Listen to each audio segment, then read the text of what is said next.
দেখো আমাদের কাছে একটা আইসবার্গ মিম ছিল না, যে আইসবার্গের উপরে কি দেখা যায়, যে এইচএসসি লাইফ ইজ জাস্ট কলেজে যাব, সামনে এইচএসসি দিব, তারপরে অ্যাডমিশন দিব। কিন্তু এইচএসসি লাইফের পরের পার্টটাই হলো খুবই খুবই ইন্টারেস্টিং একটা পার্ট। এইচএসসি লাইফের শুরুতে একটা কথা তোমাকে বলতে চাই, যে এইচএসসি লাইফ তোমাকে একটা সুযোগ দেয়।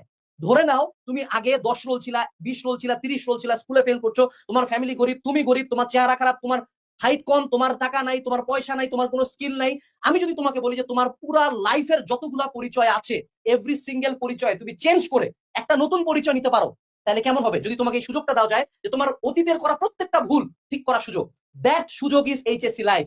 এইচএসসি লাইফ কমপ্লিট করে যখন আমি বুয়েট, মেডিকেল, ঢাবি বা যে কোনো স্বপ্নের একটা ভার্সিটিতে চান্স পাবো, তখন সেই পরিচয়টাই আমার আগামী সারা জীবনের প্রায় পরিচয়। এবং একটা ভালো ভার্সিটি শুধুমাত্র আমার ক্যাম্পাস লাইফ বা ইউনিভার্সিটি লাইফ ডিসাইড করে না, আমার একটা ভালো ভার্সিটি আমার বিসিএস দেয়, ভালো ভার্সিটি ভালো জব দেয়, ভালো ভার্সিটি ব্যবসা করার সুযোগ দেয়।